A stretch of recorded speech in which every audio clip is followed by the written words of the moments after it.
আসসালামু আলাইকুম। রমজান মাসে সেহরিতে আপনি কি খাচ্ছেন সেটারই উপরে নির্ভর করতেছে আপনার সারাদিনের শক্তি।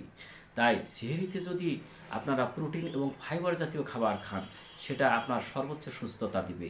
বিশেষ করে সহজপাচ্য প্রোটিনের মধ্যে রয়েছে ডিম, ডাল এবং আপনার আঁশের মধ্যে রয়েছে শাকসবজি এবং ইফতারটাও আপনাকে ওইভাবে করতে হবে যে ইনস্ট্যান্ট শক্তি দেয় এমন খাবার, বিশেষ করে আপনি খাইতে পারেন খেজুর এবং সার্বজনীন দ্রাবক পানি।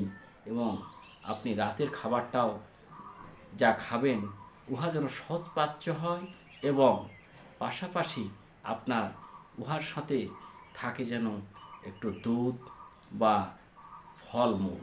তাহলে আপনারা সুস্থ থাকবেন এবং শরীরে শক্তি পাবেন। আপনারা ভালো থাকুন। আসসালামু আলাইকুম।